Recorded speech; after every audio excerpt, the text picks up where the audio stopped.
gelembungnya ada di tengah. Kalau seperti ini berarti miringnya kemana? Yang lebih tinggi yang mana? Yang atas. Sini. Belum. Enggak. Yang sini. Yang ada gelembungnya. Kan udaranya itu selalu ke atas. Sehingga yang ini lebih tinggi daripada sana. Pun sama dengan yang ini lebih tinggi daripada yang sana. Nah, kalau seperti itu gimana?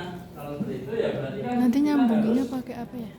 mengatur Nyambunginnya. Oh, nanti skrup yang di dapat bawah baju atau aja. tripodnya, kalau yang itu diatur tripodnya ya, supaya yang di sisi sini itu dinaikkan atau ini diturunkan atau bisa juga yang sisi sana dinaikkan, diatur sedemikian rupa supaya menjadi rata. Nah, caranya itu nanti bisa dengan kita adjust di tripodnya, dinaik turunkan.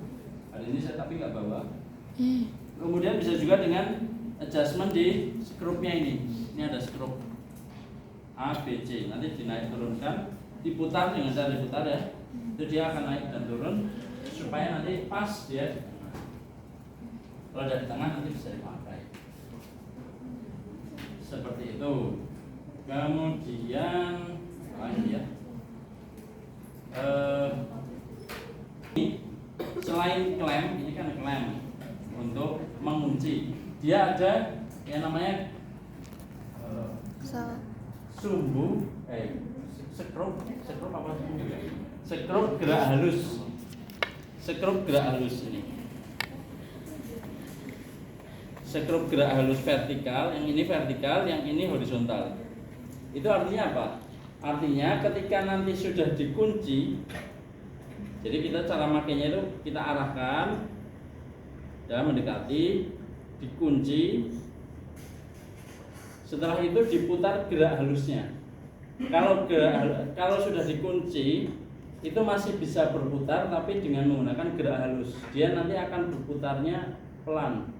Kalau saya putar ini nggak kelihatan, tapi dia berputar. Biasanya nanti dalam satuan detiknya itu berubah, geser ke kanan atau ke kiri. Kalau yang vertikal nanti ke atas atau ke bawah. Nah, itu buat ngepaskan biar pas tepat di target. Kayak gitu. Kemudian selain ini ada di sini namanya optical plummet yang ini. Optical plummet ini fungsinya ketika kita bidik pakai mata di sini, kita lihat, itu nanti yang terlihat adalah sisi bawahnya ini ke bawah. Aduh, pegel, lemah banget. Jadi dia akan melihat tegak ke bawah. Fungsinya apa?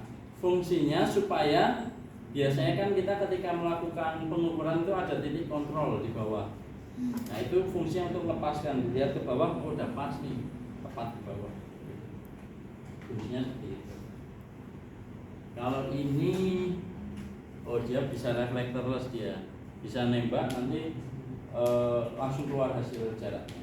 Tapi biasanya kalau miring kayak gini dia nggak mau beroperasi.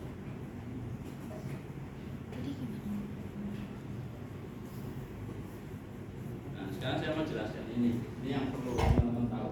Ini nggak boleh diberikan terus. Alat ini, baik itu theodolit maupun total station, itu punya sumbu. Yang pertama itu sumbu satu ini, itu adalah yang tegak lurus, vertikal, dari atas ke bawah, tepat di tengahnya dia. Kemudian ada sumbu dua. Sumbu dua itu di sini. Nggak kelihatan ya, ya memang ini sumbunya semu, nggak kelihatan. Jadi dia tegak lurus dari sana ke sana. Jadi bersilang seperti ini. Nah, tugasnya kita apa? Sumbu satunya itu jangan sampai kan kayak gini ya, jangan sampai miring-miring. Dibuat lurus, tegak.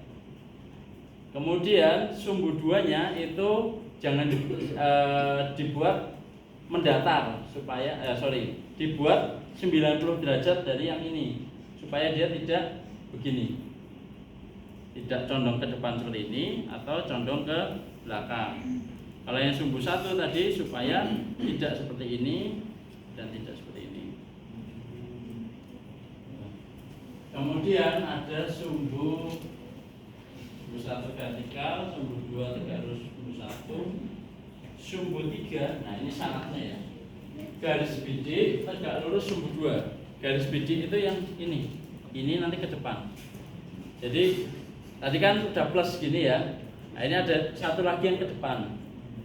Nah garis bidik ini tegak lurus sumbu 2 supaya dia lurus 90 derajat. Ini bacaannya.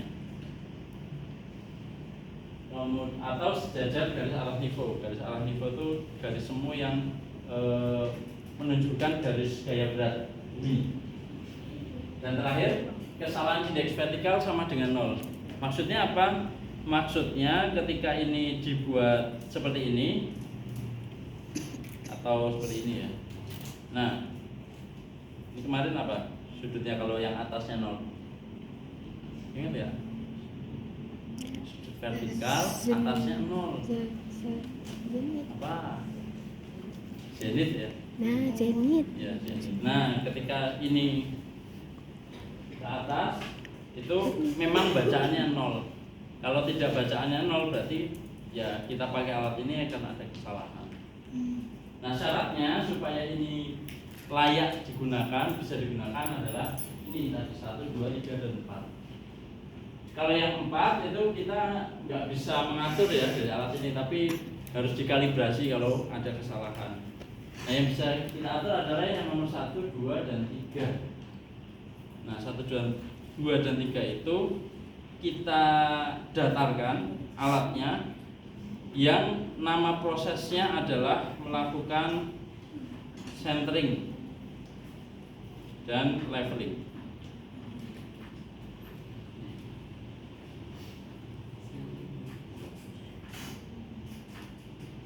Centering sama leveling. Kalau centering ini yang dilakukan Bapak ini ya.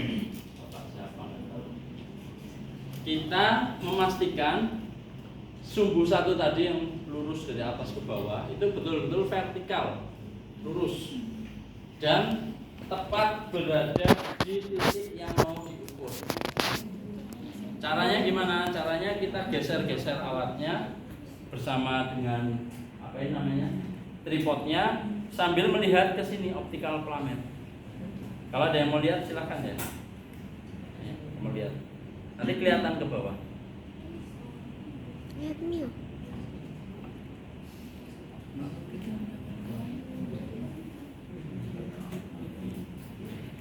Optical plummet. Yang kedua ada yang namanya leveling. Iya, dipakainya tetap sini. Dibikin, bukan dibikin, dibuat, diatur supaya mendatar. Masih penting ya, buat mendatar. Nah, mendatarnya itu nanti syaratnya diputar dengan cara diputar struknya. Jadi ada dua proses yang harus dilakukan.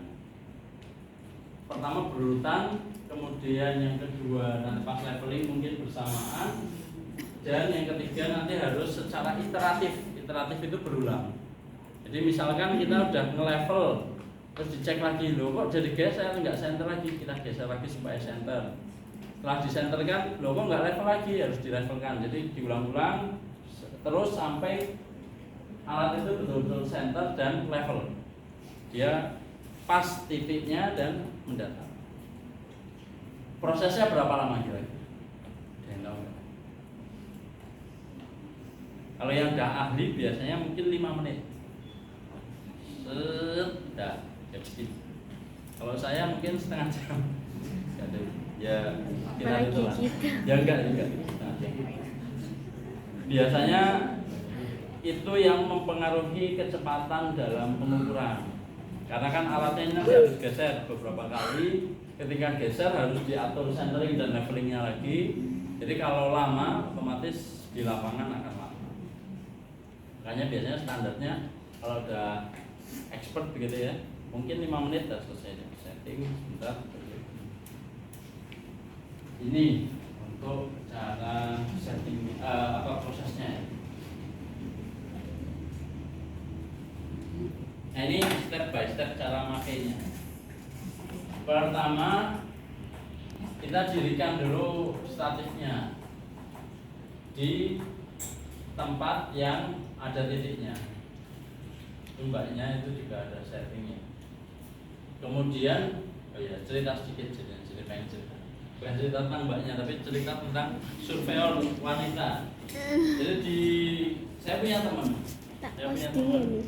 itu namanya Mbak. Kenapa? Karena kalau sama Sisi nanti dia lebih stabil, lebih kokoh dalam berdirinya. Kemudian jangan terlalu lancip, karena kalau terlalu lancip itu lebih mudah jatuh, tersenggol sedikit langsung jatuh. Contohnya kita kalau berdiri tegak seperti ini, dengan berdiri agak seperti ini, didorong akan lebih mudah jatuhnya seperti ini. Kemudian jangan juga terlalu lebar. Kalau terlalu lebar nanti mengganggu ketika kita pergerakan, bisa tersandung. Jadi ya sedengan lah. Biasanya mungkin selebar meja ini, kursi, selebar kursi ini. Kemudian didirikan di atas statif dan usahakan dia mendatar. Jadi secara manual sudah kita setting atau kita atur supaya secara kasar itu sudah terlihat mendatar. Next lagi. Nah, setelah tadi alatnya sudah didirikan, dilanjutkan dengan meletakkan alatnya di atas statif atau tripod. Cara meletakkannya nanti ditaruh kemudian di bawahnya itu nanti di statiknya ada semacam skrupnya. Skrupnya dimasukkan ke lubang yang di sini, kemudian diputar. Nanti dia tidak bisa bergerak bebas. Nanti dia akan nempel di statifnya. Jadi dimasukkan. Kemudian atur posisi sumbu 1 tepat berada di atas titik patok. Nah, mengaturnya gimana? Dengan cara digeser statifnya, paskan sembari kita melihat ke sini. Jadi gini ya, diincang, mau mata kiri, mata kanan terserah, dan ini digerakkan. Gambarannya kayak orang inilah. Setelah itu kita atur tingginya supaya tinggi kaki-kakinya ya, supaya ini mendekati atau masuk ke tengah. Contohnya orang itu tuh, dia sedang melonggarkan klemnya supaya sisi yang sana bisa dinaik turunkan. Tapi pesan saya satu, jangan sekali-kali kalian misalkan seperti ini ya, ini kan miringnya ke sini, jangan kemudian yang digeser atau dinaik turunkan hanya kaki yang ini. Kalau hanya kaki yang ini diturunkan, nanti jadinya centeringnya akan hilang, dia akan geser. Enggak dong, apa sumpah. Tapi ini mungkin diturunkan sedikit, yang dua lagi dinaikkan sedikit gitu. Jadi bukan misal ini miring seperti ini ya, bukan ininya yang dinaikkan semua, tapi ini naikkan sedikit, yang ini turunkan gitu. Sehingga jadinya mencatat. Tiga-tiganya dinaik turunkan. Kemudian kalau sudah selesai cek lagi posisi sumbu satunya masih center apa enggak. Kalau enggak ya harus dipaskan. Seperti itu. Kemudian nah ini kelanjutannya. Kemudian akan lebih paham ketika praktek. Tapi caranya seperti ini. Ini kan punya skrup ada 3. Ini tanpa atasnya, ini tanpa atas. Jadi ada skrup A, B, sama C. Ini saya pakai pointer. Nah, pertama nanti kita arahkan, kita berdiri di salah satu sisi. Kan segitiganya seperti ini ya. Boleh yang sisi sini, boleh yang sini, boleh yang sini. Nanti kita anggap sisi yang dekat kita adalah skrup A dan B. Jadi ABC-nya itu bisa bebas, tergantung kita berdiri alat. Misal saya seperti ini, berarti AB-nya adalah yang kiri saya dan kanan saya. yang C yang seberangnya, yang satunya lagi A, B sama C. Nah pertama kita putar dulu A sama B nya.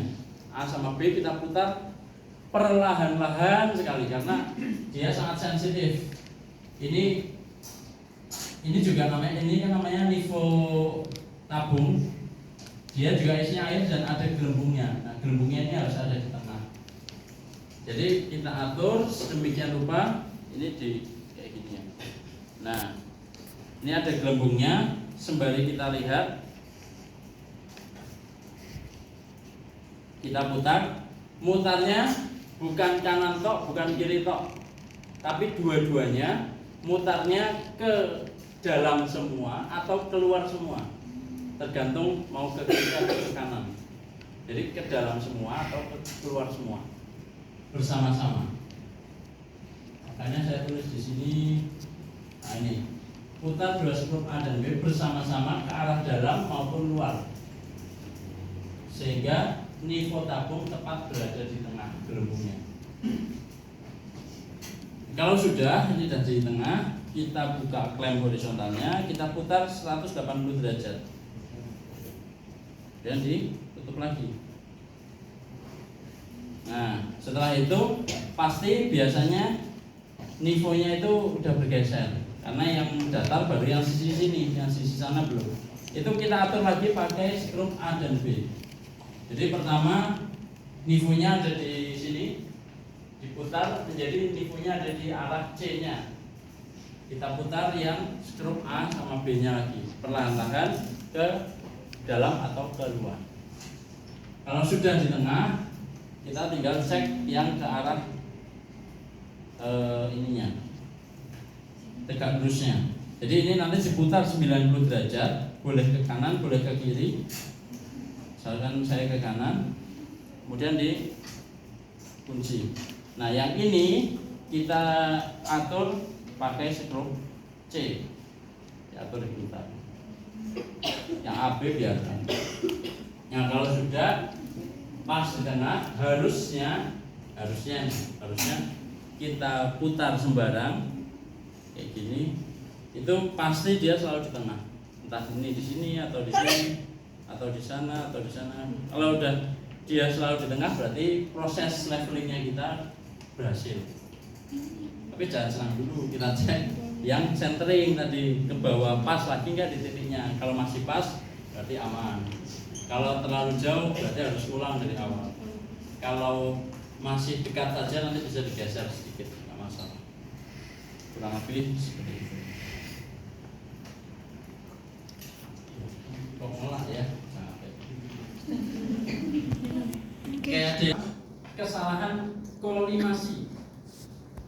Yang kedua, kesalahan indeks vertikal piringan.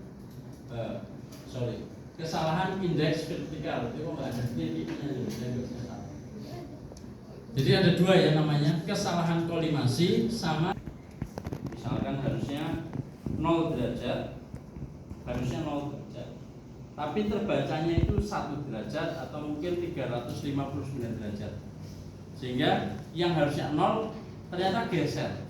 Berarti di sana piringannya itu nggak pas, nolnya itu nggak pas, sehingga ada kesalahan sebesar C. Itu terjadi karena sumbu garis arah bidik tidak tegak lurus dengan sumbu 2, jadi nggak pas. Harusnya ke sana, dia agak ke samping. Ibaratnya kayak stang motor atau stang sepeda. Kita kan kalau mirip dengan yang kolimasi tadi, harusnya misalkan ke arah atas itu 0 derajat, ke depan ini 90 derajat. Ternyata tidak seperti itu. Ternyata ke depan itu hanya 89 derajat kah atau 91, sehingga ada gap sebesar I. Ini terjadi karena garis bidik tidak tegak lurus juga ini. Ini terjadi karena piringan vertikalnya tidak 0 derajat. Kesalahan indeks vertikal. Cara mengatasi Kolimasi dan indeks vertikal yang terlalu besar itu harus dikalibrasi ulang alatnya. Jadi alat ini itu ada masa berlakunya. Misalkan setiap setahun sekali, biasanya setahun sekali sih alat. kalau pemakaiannya intens itu harus dikalibrasi ulang. Kalibrasi itu berarti disetting ulang, disetting supaya kesalahannya itu hilang. Tapi kalau kesalahan koordinasi atau vertikalnya itu masih kecil, mungkin di bawah 1 derajat gitu ya, itu sebenarnya masih bisa di netralisir kesalahannya. Dengan cara apa? Dengan cara kita melakukan pengukurannya itu 2 seri rangkap, bukan 2 seri rangkap, 1 seri dengan melakukan pengukuran itu berseri. Nah, oleh karena itu saya jelaskan cara pengukuran